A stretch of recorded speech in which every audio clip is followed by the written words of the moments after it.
East लौह खଣି उपरू खसी पड़ा एक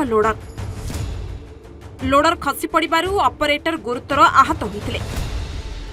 कंपनी रे कार्य करुथिबा वेंडर ईस्टर स्टेट सिंडिकेट नामक ठिका संस्थार लोडर ऑपरेटर भावे कार्य करुथिले राजेश नायक। शुक्रवार राति रे ड्यूटी करिथिले, तेबे तांको सकाळ समय पुनर्बार काम करिबा पई कुहा जायथिला। से अनिद्रा थिबारु अनिच्छा प्रकाश करिबा सत्वे मध्य तांको कार्य करिबा पई बाध्य कर जायथिला।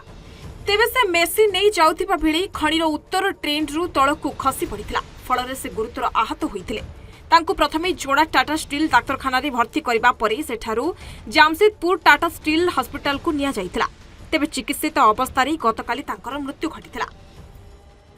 जी मृत्युवरण कर मो भेणे ग्राम पतड़ा आमर काली डेड बॉडी आम घरे पड़ी। जो कंपनी रे चाकरी करुले जो दाबी करुले से सबू फुलफिल कले ना। सबू से माने खाइबापई बॉडी को रखिदे कि खाइबा को जाऊँगी बोली कि सेपटे सेपटे पार हो जाती जिते कंपनी जिते एम्प्लॉय थे।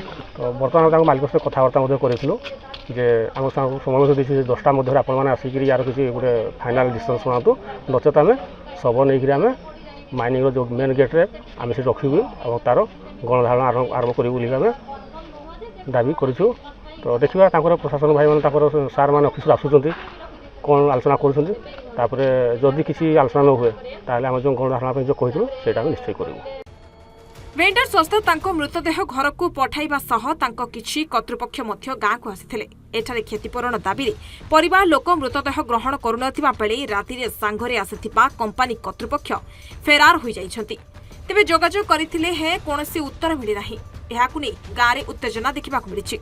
अन्यपटे दाबी पूरण न कले मृतदेह कंपनी बाहर रखी धारणा देबाकु जिद धरिछंती घर लोके। जोड़ारू संजीव कुमार मुंडा को रिपोर्ट, सूचना टीवी 24/7।